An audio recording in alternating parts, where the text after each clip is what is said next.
வணக்கம் நண்பர்களே, welcome to my channel let's play fantasy. இன்னைக்கு நம்ம என்ன மேட்சுக்கான ப்ரெடிக்ஷன் பார்க்க போறோம்னா 100 பால்ல ஆறாவது மேட்சான வேல்ஸ் ஃபயர் வெர்சஸ் ஓவல் இன்வென்சிபிள்கான ப்ரெடிக்ஷன் பார்க்க போறோம். அதுக்கு முன்னாடி நீங்க இன்னைக்கு தான் நம்ம யூடியூப் சேனலுக்கு புது நண்பரா இருந்தீங்க அப்படின்னா மறக்காம நம்ம யூடியூப் சேனலை சப்ஸ்கிரைப் பண்ணிக்கோங்க. பக்கத்துல இருக்கக்கூடிய பெல் ஐகானை கிளிக் பண்ணிக்கோங்க. நம்ம எல்லா மேட்சுக்கான ப்ரிவியூஸ் வீடியோஸும் நம்ம யூடியூப் சேனல்ல கொடுத்துட்டு இருக்கோம். அதே போல நீங்க இன்னமும் நம்மளுடைய டெலிகிராம் சேனல்ல ஜாயின் பண்ணல அப்படின்னாலும் மறக்காம ஜாயின் பண்ணிக்கோங்க. முக்கியமான அப்டேட் பிளஸ் பிட்ச் ரிப்போர்ட், அதுக்கப்புறம் மெகா டீம்ஸ், ஸ்மால் டீம்ஸ், டிஓ ஆப்ஷன், பாப் ஆப்ஷன் சொல்லி எல்லாமே நம்ம சேனல்ல உங்களுக்காகவே ஃப்ரீயா கொடுத்துட்டு இருக்கோம். ஸோ எல்லாமே நம்ம ஃப்ரீயா தான் பண்றோம், பிரைம் எதுவுமே கிடையாது. மறக்காம டெலிகிராம்ல வந்து ஜாயின் பண்ணிக்கோங்க. லிங்க் வந்து டிஸ்கிரிப்ஷன் பாக்ஸ்ல இருக்குது. அதே போல நீங்க இன்னமும் ஃபேண்டசி எக்ஸ்11 ஆப்ல ஜாயின் பண்ணல அப்படின்னா மறக்காம ஜாயின் பண்ணிக்கோங்க. நம்ம ஏற்கனவே சொன்ன மாதிரி அவங்க எல்லா சீரியஸுக்குமே முக்கியமா இன்வெஸ்ட்மெண்ட் லீடர் போர்டு கொடுக்குறாங்க. ஸோ இந்த 100க்கும் வந்து பாத்தீங்கன்னா ஒரு சூப்பரான இன்வெஸ்ட்மெண்ட் லீடர் போர்டு வந்து நமக்கு வந்து கொடுத்துருக்காங்க நம்ம யூசருக்காகவே. அதாவது 30வது பிரைஸ் வரைக்கும் வந்து பாத்தீங்கன்னா அவைலபிளா இருக்கு. இதுல 30வது வந்தீங்கன்னா அவங்களோட பிராண்ட் டிஷர்ட் வரைக்கும் நமக்கு வந்து கொடுக்குறாங்க. 20க்குள்ள வந்தீங்க அப்படின்னா போட் ஏர்பேட் வந்து நம்ம கொடுக்குறாங்க. ஸோ அப்படி ஃபர்ஸ்ட்ல இருந்து பாத்தீங்கன்னா ஐபோனு, சாம்சங் போன் அப்படின்னு சொல்லி பயங்கரமான ஆஃபர் போயிட்டு இருக்கு. 100 லீக்குக்கு மறக்காம நீங்க ஏதாச்சும் ஒரு ஆப்ல வந்து ரொம்ப இன்வெஸ்ட் பண்றீங்க அப்படின்னா இந்த ஆப்ல வந்து பர்டிகுலரா இந்த லீக்ல வந்து இன்வெஸ்ட் பண்ணுங்க. அதே மாதிரிதான் டிஎன்பிஎலுக்கு வந்து பாத்தீங்கன்னா அட்ராக்டிவான வந்து ஆஃபர்லாம் நமக்கு கொடுத்துருக்காங்க. ஸோ மிஸ் பண்ணாம ஜாயின் பண்ணிக்கோங்க. லிங்க் டிஸ்கிரிப்ஷன்ல இருக்கு. ஒரு டைம் நீங்க ஜாயின் பண்ணி பாருங்க. ஆப்போட இன்டர்ஃபேஸ் எல்லாமே பயங்கரமான ஸ்பீடா தான் இருக்கு. ஸோ லிங்க் வந்து டிஸ்கிரிப்ஷன் பாக்ஸ்ல கொடுத்துருக்கோம். இது வரைக்கும் ஜாயின் பண்ணாத நண்பராக இருந்தீங்கன்னா மறக்காம ஜாயின் பண்ணிக்கோங்க. அதே போல இந்த மேட்சுக்கான பிட்ச் ரிப்போர்ட் நம்ம ஏற்கனவே சொன்ன மாதிரி இந்த சீசன்ல இந்த பிட்ச்ல முதல் டைமா வந்து ஆட போறாங்க. லாஸ்ட் இயரோட ரிப்போர்ட்டை தான் நம்ம வந்து பாத்தீங்கன்னா கொடுக்க போறோம் இப்போ. ஸோ லாஸ்ட் இயரை பொறுத்த வரைக்கும் டோட்டலா 3 மேட்ச்ல 2 மேட்ச் வந்து பேட்டிங் ஃபர்ஸ்ட் வின் பண்ணியிருக்காங்க, ஒரு மேட்ச் வந்து பேட்டிங் செகண்ட். பொதுவா இந்த பிட்ச்ல அவங்க சொன்ன ஸ்டேட்மெண்ட் பாத்தீங்கன்னா T20 அந்த இதெல்லாம் வச்சு பார்க்கும்போது பேட்டிங் ஃபர்ஸ்ட் பண்ற டீமுக்கு இந்த பிட்ச்ல வந்து அட்வான்டேஜ் வந்து கண்டிப்பா இருக்கு அப்படிங்கிற மாதிரி தான் சொல்லியிருக்காங்க. அதே போல ஸ்கோர் வைஸா பார்க்கும்போது 0ல இருந்து 150க்குள்ள 4 இன்னிங்ஸும், 150 169க்கு ஒரு இன்னிங்ஸும், 170 89க்குள்ள ஒரு இன்னிங்ஸும் போயிருக்கு. 190 பிளஸ்லாம் இந்த பிட்ச்ல போகவே இல்லை. அதிகமான ஸ்கோர் வேல்ஸ் ஃபயர் ஸ்கோர் பண்ணியிருக்காங்க 151. லோ ஸ்கோர் லண்டன் ஸ்கோர் பண்ணியிருக்காங்க 138க்கு 7 விக்கெட் போயிருக்குது. இப்போ வந்து நம்ம டைரக்டா ப்ரெடிக்ஷன் பார்க்கலாம். ஃபர்ஸ்ட் வந்து வேல்ஸ் ஃபயர் இந்த டீம் வந்து ஃபர்ஸ்ட் வந்து டீமோட பிளேயர்ஸை பார்க்கறதுக்கு முன்னாடி டீம் வந்து எப்படி பெர்ஃபார்ம் பண்ணிருக்கு அப்படிங்கிறத பாருங்க. டீம் வந்து முதல் மேட்சான மான்செஸ்டர் ஒரிஜினல் கூட மேட்ச் ஆடி அந்த மேட்சை வந்து ஈஸியாவே வின் பண்ணாங்க. எந்த ஒரு கஷ்டமும் இல்லாம மான்செஸ்டர் ஒரிஜினல் வந்து ஈஸியா வந்து 100 ரன்னுக்குள்ளே மடக்கி ஈஸியா வின் பண்ணிட்டாங்க. ஸோ இப்போ வந்து நம்ம வந்து ப்ரெடிக்ஷன் பார்க்க போறோம். ஃபர்ஸ்ட் வந்து ப்ரெடிக்ஷன் பார்க்கறது வந்து இந்த லீக்கை பொறுத்த வரைக்கும் கொஞ்சம் டிஃப்ரெண்டா ப்ரெடிக்ட் பண்ணுங்க. நம்ம எப்பவும் போல வரிசையா உட்காந்து எல்லா பிளேயர்ஸ் அனலைஸ் பண்ணோம் அப்படின்னா கொஞ்சம் கஷ்டமா இருக்கும். ஆனா இந்த மாதிரி லீக்கை வந்து அதுக்கு ஏத்தாப்புல வந்து நம்ம ப்ரெடிக்ட் பண்ணோம் அப்படின்னா ரொம்பவே ஈஸியா ப்ரெடிக்ட் பண்ணலாம். ஃபர்ஸ்ட் வந்து பவுலர்ஸ் வந்து நல்லா நீங்க ஃபோக்கஸ் பண்ணிக்கோங்க. ஏன்னா அதுதான் முதல் முக்கியம். உங்களுடைய பவுலர்ஸ் வந்து நீங்க கரெக்டா ப்ரெடிக்ட் பண்ணீங்கனாலே ஈஸியா இது பண்ணலாம். சோ இந்த டீமோட ஸ்டார்டிங் அதாவது இனிஷியல் ஒரு 1வது பால்ல இருந்து ஒரு 25வது பால் வரைக்கும் யார் பவுலிங் அட்டாக் எடுக்கிறா அப்படின்னு பார்த்தோம் அப்படின்னா டேவிட் வில்லியம் அண்ட் பைனே தான் வந்து பாத்தீங்கன்னா அந்த இனிஷியல் ஸ்டேஜ்ல பவுல் பண்றாங்க. ஏன்னா இனிஷியல்ல கண்டிப்பா வந்து பாத்தீங்கன்னா எல்லா மேட்சுமே ஆப்போனன்ட் டீம்ல இருக்கக்கூடிய ஓபனர்ஸ் எல்லாம் ஹை ஸ்கோர் பண்ண முடியாது. அப்படிங்கும்போது கண்டிப்பா ஒரு விக்கெட் வந்து விடுவாங்க. அந்த ஒரு விக்கெட்டோ இல்லைன்னா 2 விக்கெட்டோ வந்து பாத்தீங்கன்னா அந்த முதல் 1 to 25 பால் அந்த பவர் பிளேயும் வந்து பாத்தீங்கன்னா அந்த பர்டிகுலர் டைம்ல தான் இருக்குது. அதனால அந்த டைம்ல வந்து பேட்ஸ்மேன் ஸ்கோர் பண்றதுக்கும் வாய்ப்பு இருக்கு, அதே டைம்ல பவுலர்ஸ் விக்கெட் எடுக்கிறதுக்கும் வாய்ப்பு இருக்கு. இங்க வந்து டேவிட் வில்லியும் பைனே தான் வந்து பாத்தீங்கன்னா அந்த ஸ்டார்டிங்ல அட்டாக் பண்றாங்க. 2 பேருமே கம்ப்ளீட்டா அவங்களோட 20 பால் வந்து பவுல் பண்ணுவாங்க. லெஃப்ட் ஆர்ம் ஃபாஸ்ட் தான் எடுத்திருக்கிறாங்க. அதே போல வந்து பார்த்தோம் அப்படின்னா டெத்ல யார் பவுல் பண்றா அப்படின்னு பாத்தீங்க அப்படின்னா பைனையும் ஜாக் பாலும் தான் வந்து பாத்தீங்க அப்படின்னா அந்த கடைசி 80வது பால் டு 100வது பால் வந்து இந்த 2 பேர் தான் பவுல் பண்றாங்க. அப்படிங்கும் போது இதுல இருந்தே உங்களுக்கு தெரிஞ்சிருக்கும் நம்ம யாருக்கு வந்து இம்பார்ட்டன்ஸ் வந்து அதிகமா கொடுக்க போறோம் அப்படின்னு. அண்ட் ஜோஷுவா லிட்டில் லிட்டில பொறுத்த வரைக்கும் அந்த பவர் பிளேக்கும் அந்த டெத்துக்கும் நடுவில் வந்து பாத்தீங்கன்னா அவரோட அட்டாக் வந்து அதிகமா இருக்கு. மேபி ஒரு 5 பால் வரைக்கும் அவர் வந்து டெத்துல கூட எடுக்கலாம் நெக்ஸ்ட் மேட்சஸ்ல. அடுத்து வந்து கிரெயின் வந்து பாத்தீங்கன்னா ஒரு மெயின் ஸ்பின்னர் ஆப்ஷனை பொறுத்த வரைக்கும் 25க்குள்ள கொண்டு வர மாட்டாங்க. அதே போல லாஸ்ட் ஒரு 20 பால்லையும் ஸ்பின்னர் அட்டாக் கொண்டு வர மாட்டாங்க. அந்த கரெக்டா வந்து அந்த மிடில்ல தான் ஃபுல்லா ஸ்பின்னர் அட்டாக் இருக்கும். ஒரே ஒரு ஆள் மட்டும் தான் வந்து பாத்தீங்கன்னா மெயின் ஸ்பின்னர் இருக்காங்க. சோ ப்ராப்பரா இந்த டீம்ல 5 பவுலிங் ஆப்ஷன் தான். 6th பவுலிங் ஆப்ஷன்ல வந்து பாத்தீங்கன்னா பிலிப்ஸ் இருக்கிறார். சோ பிலிப்ஸ் வந்து bowling option last match bowl பண்ணல, ஏன்னா அந்த டீம் வந்து சூப்பரா பவுல் பண்ணிட்டாங்க, அதனால அவருக்கு வந்து பவுலிங் ஆப்ஷன் கொடுக்கல. ஒருவேளை இன்னைக்கு மேட்ச்ல யாராச்சும் ஒருத்தர் பால் ரொம்ப அடிபட்டுச்சு அப்படின்னா அன்னைக்கு வந்து பிலிப்ஸ் வந்து குறையாம வந்து பாத்தீங்கன்னா ஒரு 10 பால் வரைக்கும் பவுல் பண்றதுக்கு வாய்ப்புகள் இருக்கும். ஏன் 20 பால் கூட பவுல் பண்றதுக்கு வாய்ப்புகள் இருக்கலாம், மேபி டே சரியா செட் ஆகலன்னு. ஆனா பொதுவா 5 பவுலிங் ஆப்ஷன் ப்ராப்பரா வச்சிருக்காங்க. இதுல டெத்ல பவுலிங் பண்ணக்கூடிய பவுலர்ஸான ஜாக் பால் இம்பார்ட்டன்ஸ் கொடுங்க பையனே, அதே மாதிரி இனிஷியல் அட்டாக் பண்ணக்கூடிய David Willey and main spinner ஆப்ஷன்ல இருக்கக்கூடிய கிரைனோ இருக்கிறாங்க. சோ இந்த 5 பவுலிங் ஆப்ஷனுமே நல்லா இம்பார்ட்டன்டான பவுலிங் ஆப்ஷன் தான். இதுல எனக்கு தெரிஞ்சு இன்னைக்கு மேட்ச்ல கொஞ்சம் நல்லா வந்து பாத்தீங்க அப்படின்னா டேவிட் வில்லி கிட்ட இருந்து நம்ம மினிமம் ஒரு 50 பாயிண்ட் எதிர்பார்க்கலாம். ரீசன் பாத்தீங்கன்னா அவர் 2 விக்கெட் கிட்ட எடுத்துருவாரு. ஒருவேளை அப்படி 2 விக்கெட் எடுக்க முடியலன்னா கூட இந்த டீம் வந்து கொஞ்சம் சரியா டாப் ஆர்டர்ஸ் பெர்ஃபார்ம் பண்ணலாம் கூட டேவிட் வில்லிட்ட இருந்து பேட்டிங்ல இருந்து ஒரு சில பாயிண்ட் வந்து வரும். எப்படி பார்த்தாலும் ஒரு 50 பாயிண்ட் வந்து எடுத்து கொடுத்துருவாரு. அது வந்து பேட்டிங்காவும் இருக்கலாம் அல்லது பவுலிங்காவும் இருக்கலாம். அதே போல இந்த பையனைங்கிற ஃபாஸ்ட் பவுலர் வந்து மினிமம் பாத்தீங்கன்னா அவர்கிட்ட இருந்து நான் ஒரு விக்கெட் எக்ஸ்பெக்ட் பண்றேன். என்ன ரீசன் பாத்தீங்க அப்படின்னா அவர் வந்து ஸ்டார்டிங்லயும் அட்டாக் பண்றாரு, வில்லி கூட சேர்ந்து டெத்லயும் அட்டாக் பண்றாரு. அதனால 1 இல்ல 2 விக்கெட் கூட எடுக்கிறதுக்கு வாய்ப்பு இருக்கு. அதே மாதிரி லிட்டில பொறுத்த வரைக்கும் லிட்டில் வந்து நல்ல விக்கெட் டேக்கிங் பவுலர் தான், எல்லா மேட்சுமே விக்கெட் டேக்கிங் எடுப்பாரு. சோ நம்ம லிட்டில் கிட்ட இருந்தும் ஒரு 30 பாயிண்ட் ஒரு விக்கெட் எதிர்பார்க்கலாம். ஜாக் பால், குறிப்பா ஜாக் பால் வந்து இந்த டைம்ல அட்டாக் பண்றதுனால கண்டிப்பா ஒரு விக்கெட் விழும். அதுவும் குறிப்பா ஃபர்ஸ்ட் இன்னிங்ஸ்ல பவுல் பண்ணார் அப்படின்னா ஜாக் பாலுக்கு வந்து கண்டிப்பா விக்கெட் கிடைக்கும். 1 or 2 விக்கெட் கூட அவருக்கு வந்து கிடைக்கும். மினிமம் ஒரு விக்கெட் எடுத்தா கூட 30 பாயிண்ட். அண்ட் கிரெயினுக்கு வந்து இந்த பிட்ச்ல பெருசா ஸ்பின்னருக்கு வந்து சப்போர்ட் இல்லைன்னு சொன்னாங்க. அதனால மேபி ஒரு அதிகபட்சம் அவர் வந்து ஒரு விக்கெட் எடுக்கலாம். ஏன்னா அவங்க டீம்ல இருக்கக்கூடிய ஒரே மெயின் ஸ்பின்னர் அவர் தான். அதனால ஒரு விக்கெட் எடுத்தா கூட ஒரு 30 பாயிண்ட் கிடைக்கும். எல்லாருமே இந்த டீம்ல இருந்து விக்கெட் எடுக்கிறதுக்கு பாசிபிலிட்டி இருக்கு அப்படிங்கிறது என்னுடைய கருத்து. சோ பவுலிங் ஆப்ஷன் நல்லா பார்த்தாச்சு. அடிஷனலா பவுலிங் ஆப்ஷன் இருக்கக்கூடிய பிலிப்ஸை பத்தியும் பார்த்தாச்சு. இதுக்கப்புறம் நம்ம வந்து போகக்கூடியதா வந்து பாத்தீங்கன்னா 2வது பார்ட் தான் பேட்டிங். இந்த பேட்டிங்ல வந்து பார்த்தோம் அப்படின்னா யாருக்கு விக்கெட் கீப்பர் ஆப்ஷன் யாரு அப்படிங்கறத ஃபர்ஸ்ட் நல்லா பாத்துக்கோங்க. அதாவது விக்கெட் கீப்பிங் ஆப்ஷன் பண்ணக்கூடியது பேஸ்ட்ரோ. லாஸ்ட் மேட்ச் வந்து பேஸ்ட்ரோ வந்து வெறும் 18 ரன் தான் அடிச்சாரு. அப்புறம் எப்படி அவருக்கு 48 பாயிண்ட் வந்து ஃபேண்டசி பாயிண்ட் வந்ததுன்னு பாத்தீங்கன்னா ஒரு ரன் அவுட் பண்ணாரு. அதுக்கு வந்து குறையாம வந்து பாத்தீங்கன்னா ஒரு 12 பாயிண்ட் அவருக்கு வந்து கொடுத்தாங்க. பிளஸ் ஒரு கேட்ச் பிடிச்சாரு, 8 பாயிண்ட். சோ அவர் பேட்டிங் பண்ணறதுக்கு முன்னாடியே வந்து பாத்தீங்கன்னா 20 பாயிண்ட் வாங்கிட்டாரு. சோ பிளேயிங் லெவல்ல இருந்ததுக்கு ஒரு 4, டோட்டலா 24 பாயிண்ட் பிஃபோர் பேட்டிங். அதாவது அவர் பேட்டிங் ஆடுறதுக்கு முன்னாடியே 24 பாயிண்ட். அதேதான் மத்த எந்த ஒரு பேட்ஸ்மேனுக்கும் அந்த அட்வான்டேஜ் கிடையாது. அதனால நீங்க பேஸ்ட்ரோ கிட்ட இருந்து குறையாம ஒரு 20 ரன் எதிர்பார்த்தா கூட ஓகே. ஒரு 20 run plus wicket keeper option அப்படிங்கிறதுல ஒரு 50 பாயிண்ட் கண்டிப்பா கிடைக்கும். அதே போல பேஸ்ட்ரோ வந்து ஒரு ஹார்டு ஹிட்டர். சில அன்னைக்கு இந்த மாதிரி 20 ரன் அடிக்கலாம், சில அன்னைக்கு 60+ ரன் வந்து பாத்தீங்கன்னா ஸ்கோர் பண்ணி கொடுக்கறதுக்கு வாய்ப்புகள் இருக்கு.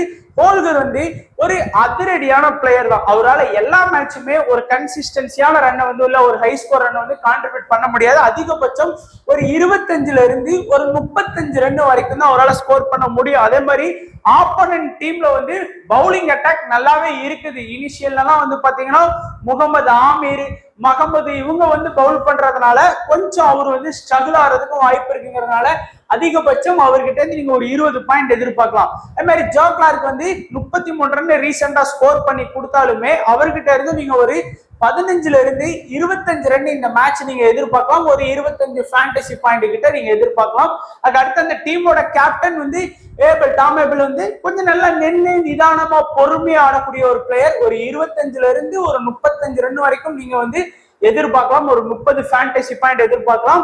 அடுத்து வந்து பிலிப்ஸ் நல்ல நிதானமா நல்லா ஆடக்கூடிய பிளேயர், தேவைப்பட்டா மேட்சுக்கு தகுந்தாப்புல ஹார்டு ஹிட்டராகவும் மாறிடுவாரு. நல்ல ஒரு இன்னிங்ஸ் அவர்கிட்ட இருந்து நீங்க எதிர்பார்க்கலாம். பிளஸ் 6th பவுலிங் ஆப்ஷன்ல கூட இருக்கிறாரு.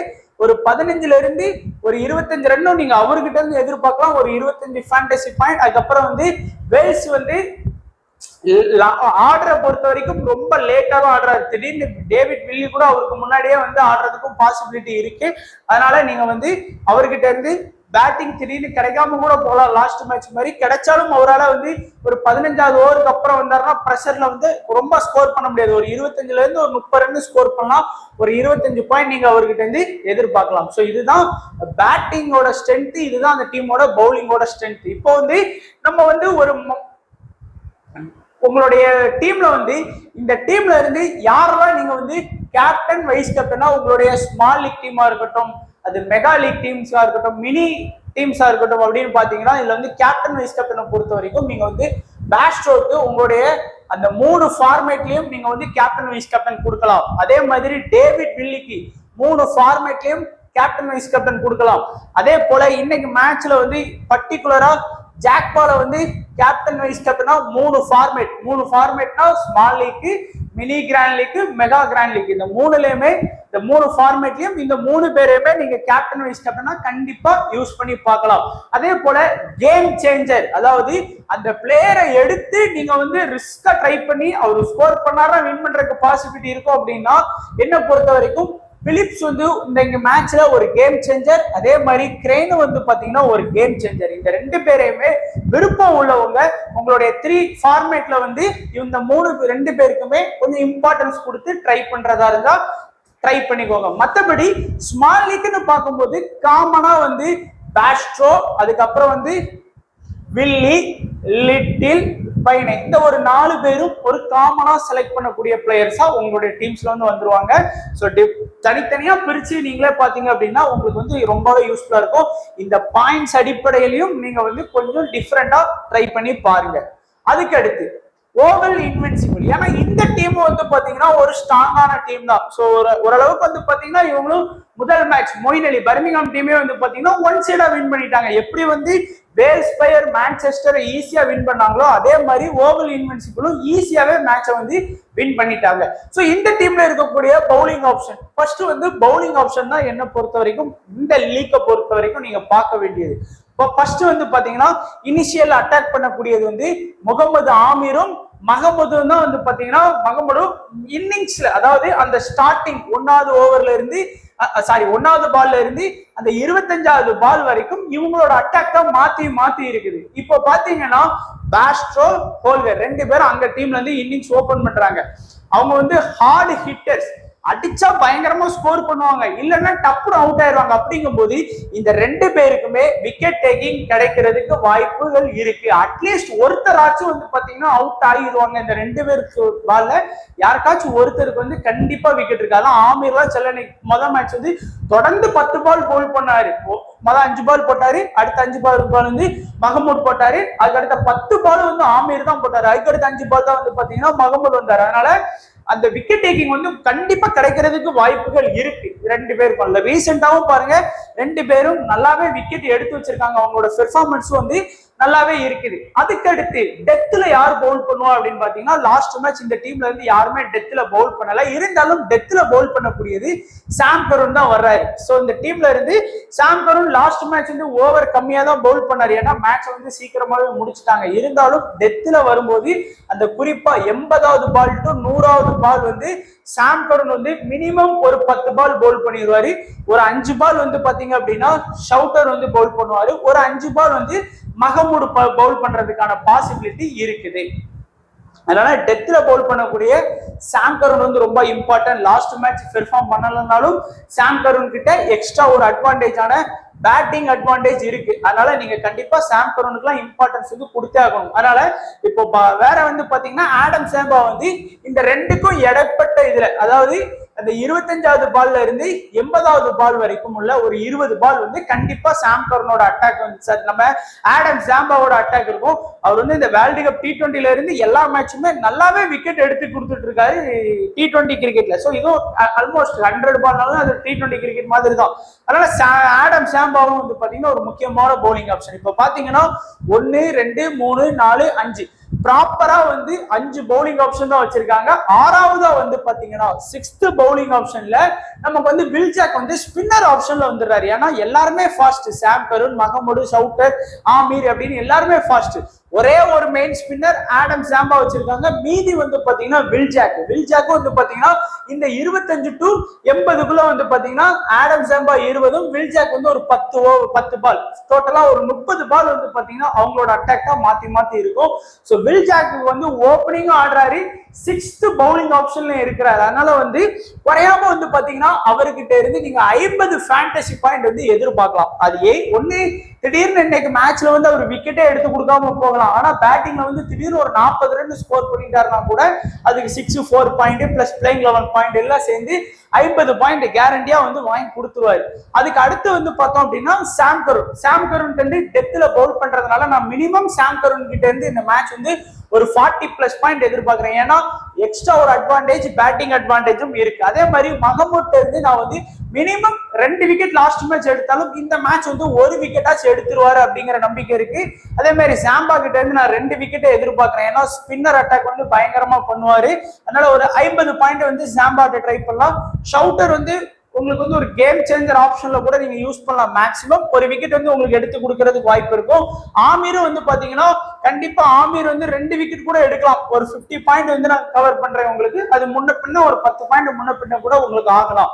அதுக்கப்புறம் பேட்டிங் ஆப்ஷன் போங்க. சோ பவுலிங் ஆப்ஷன் வந்து நம்ம கம்ப்ளீட்டா பண்ணியாச்சு. யாரு இனிஷியல் பண்றா, யாரு டெத்ல பண்றா, யாரு மிடில் அட்டாக் பண்றா அப்படிங்கறத பார்த்தாச்சு. இப்போ பேட்டிங் ஆப்ஷன் போனீங்க அப்படின்னா உங்களுக்கு வந்து ஈஸியா இருக்கும் ப்ரெடிக்ட் பண்றதுக்கு. இன்னிங்ஸ் ஓபன் பண்ணக்கூடியது வில் ஜாக். சோ ஆல்ரெடி நம்ம வந்து அவருக்கு வந்து ஆல்ரவுண்டர் ஆப்ஷன்ல கொண்டு வந்து அடுத்து மேலன் நல்ல நின்று நிதானமா பொறுமையா ஆடக்கூடிய ஒரு பிளேயர், குறையாம ஒரு 25ல இருந்து 35 ரன் வரைக்கும் ஆடி கொடுக்கக்கூடிய ஒரு பிளேயரா தான் இருக்கிறாரு. அங்க ஸ்டார்டிங்ல யார் பவுல் பண்ணுவான்னு உங்களுக்கு தெரியும். யாரு நம்ம ஸ்டார்டிங்ல வந்து டேவிட் வில்லியும் அதுக்கப்புறம் வந்து பையன் தான், ரெண்டுமே லெஃப்ட் ஹேம் ஃபாஸ்ட். அதனால மேலன் வந்து எப்படி பார்த்தாலும் ஒரு 20 ரன்னாச்சும் ஸ்கோர் பண்ணி கொடுத்துருவாரு. அதுக்கு அடுத்து மேவரி வந்து ஒரு ஆவரேஜா ஆடக்கூடிய ஒரு பிளேயர் வந்து லாஸ்ட் மேட்ச்ல வந்து ஒரு 25 ரன்ல இருந்து ஒரு 30 ரன் ஸ்கோர் பண்ணலாம். பட் இந்த மேட்ச்ல அவர் ஸ்கோர் பண்றது கொஞ்சம் கஷ்டப்படுவார் நினைக்கிறேன். சோ ஒரு 20 பாயிண்ட் நீங்க எதிர்பார்க்கலாம். அடுத்து Sam Billings advantage, wicket keeping advantage இருக்கக்கூடிய ஒரு பிளேயர். பிஃபோர் பேட்டிங்கே அவங்க வந்து ஒரு 20 பிளஸ் பாயிண்ட் வந்துருவாங்க. அதனால 50 பாயிண்ட் நீங்க சாலிடா அவர்கிட்ட இருந்து எதிர்க்கலாம். அடுத்து சாம் கருண் பார்த்துட்டு ஃபெராரியை வந்து ஏற்கனவே சொன்ன மாதிரி ஒரு கேம் சேஞ்சர் ஆப்ஷன்ல வேணா நீங்க யூஸ் பண்ணலாம். லாம்போனியும் அதே மாதிரி தான். ஏன்னா அவங்க பேட்டிங் ஆர்டர் வந்து ரொம்ப லேட்டா இருக்குது. இப்போ வந்து ஒரு 140 ஒரு 120 அந்த மாதிரி ஸ்கோர் வந்தாலே டாப் ஆர்டர்ஸே அதுல வந்து பாதிக்கு பாதி அடிச்சிருவாங்க. இவங்களால பெரிய ஸ்கோர் பண்றதுக்கு வாய்ப்பு இல்லை. அதிகபட்சம் ஒரு 25ல இருந்து ஒரு 30 ரன். இவராலையும் அதே மாதிரிதான் ஒரு 25ல இருந்து 30 ரன்ங்கும் போது ஒரு 25 பாயிண்ட் தான் அதிகபட்சமா வாங்கி கொடுக்க முடியும். லாஸ்ட் மேட்ச் அந்த பாயிண்ட் கூட அவங்களால வாங்கி கொடுக்க முடியல. அதாவது சரியான பேட்டிங் கிடைச்சாதான் அந்த பாயிண்டே அவங்களால வாங்கி கொடுக்க முடியும். சோ இந்த டீமை பொறுத்த வரைக்கும் கேப்டன் வைஸ் கேப்டன் ஆப்ஷன் பாத்தீங்கன்னா டாப்ல இருந்தே 3 ஃபார்மேட்டுக்கும் கேப்டன் வைஸ் கேப்டன் தான் நீங்க வில் ஜாக்கை யூஸ் பண்ணலாம். சாம் பில்லிங்ஸ் வந்து captain vice captain option use பண்ணலாம். சாம் கர்னை வந்து கேப்டன் வைஸ் கேப்டன் ஆப்ஷன்ல யூஸ் பண்ணலாம். அதே மாதிரி சாம்பா வந்து கேப்டன் வைஸ் கேப்டன் ஆப்ஷன்ல நீங்க வந்து யூஸ் பண்ணிக்கலாம். இந்த டீம்ல இருந்து 4 பேரை யூஸ் பண்ணலாம். கேம் சேஞ்சரா என்ன பொறுத்த வரைக்கும் ஷவுட்டர் வந்து ஒரு கேம் சேஞ்சர் ஆப்ஷன்ல வந்து யூஸ் பண்ணுங்க. அதே போல நீங்க கொஞ்சம் ரிஸ்க் எடுக்கணும்னு நினைச்சீங்கன்னா ஃபெராரியும் கேம் சேஞ்சர் ஆப்ஷன்ல யூஸ் பண்ணி பாருங்க. கொஞ்சம் ரிஸ்க் தான். பட் ஷவுட்டர் கூட மினிமம் ஒரு பிளேயர் வந்து ட்ரை பண்ணி 30 பாயிண்ட் எடுத்து கொடுத்துருவாரு. அவர் 25 பாயிண்ட் இருக்கும்போது 20 கூட எடுத்து கொடுக்கலாம். பட் ஒரு கேம் சேஞ்சர் ஆப்ஷன்ல இந்த 2 பேரையுமே இந்த டீம்ல இருந்து கொஞ்சம் ஃபோக்கஸ் பண்ணிக்கோங்க. அடுத்து வந்து பாத்தீங்கன்னா நம்மளுடைய ஸ்மால் லீக் டீம் ஒரு ஃபுல் அண்ட் ஃபுல் வந்து பாத்தீங்கன்னா சேஃபான ஒரு ஸ்மால் லீக் டீம் கொடுத்துருக்கோம். பேஸ்ட்ரோ, பில்லிங்ஸ், ஜாக்பார், Malan, Sam Curran, Will Jacks, David Willey, Zampa, ஆமே, பைனே, ஜோசோ லிட்டில் அப்படின்னு சொல்லி சேஃபான டீம் எடுத்திருக்கோம். இதுல வந்து கேப்டன் வைஸ் கேப்டன் ஆப்ஷன் நம்ம ஏற்கனவே பார்த்ததுதான். வில்லி, வில் ஜாக், சாம் கருண், பேஸ்ட்ரோ இந்த 4 பேருக்குமே நீங்க கேப்டன் வைஸ் கேப்டன் போகலாம். ஸ்மால் லீக்கை பொறுத்த வரைக்கும் நம்ம 3 ஃபார்மேட்டுக்கு வீடியோ உள்ள பார்த்தோம். இதை பொறுத்த வரைக்கும் ஸ்மால் லீக்கு வந்து நீங்க யூஸ் பண்ணலாம். அதே மாதிரி ஸ்மால் லீக்ல உங்களுடைய டீமுக்கு வந்து கேம் சேஞ்சர் ஆப்ஷனா பிலிப்ஸ், கிரெயின், அடுத்து ஃபெரேரியோ, அடுத்து வந்து மஹமூட். ஸோ இந்த 4 பேரையுமே கேம் சேஞ்சர் ஆப்ஷன்ல உங்களுடைய ஸ்மால் லீக் டீம்ல யூஸ் பண்ணலாம். கிராண்ட் லீக் டீமுக்கு நம்ம ஏற்கனவே வீடியோஸ்ல பார்க்கும்போதே பார்த்துட்டோம் ஆல்ரெடி. ஸோ இது வந்து ஒரு சேஃபான டீம். பிளஸ் ஃபைனல் டீம் வந்து நம்மளுடைய டெலகிராம் சேனல்ல கொடுத்துருவோம். ஸோ மறக்காம நம்மளுடைய வீடியோஸ் எல்லாருமே லைக் பண்ணுங்க, உங்களுடைய ஃப்ரெண்ட்ஸுக்கு ஷேர் பண்ணுங்க, அப்பதான் ரொம்ப யூஸ்ஃபுல்லா இருக்கும். ஸோ வீடியோ பார்த்த எல்லா நண்பர்களுக்கும் நன்றி, வணக்கம். தேங்க்ஸ் ஃபார் வாட்சிங் நண்பா.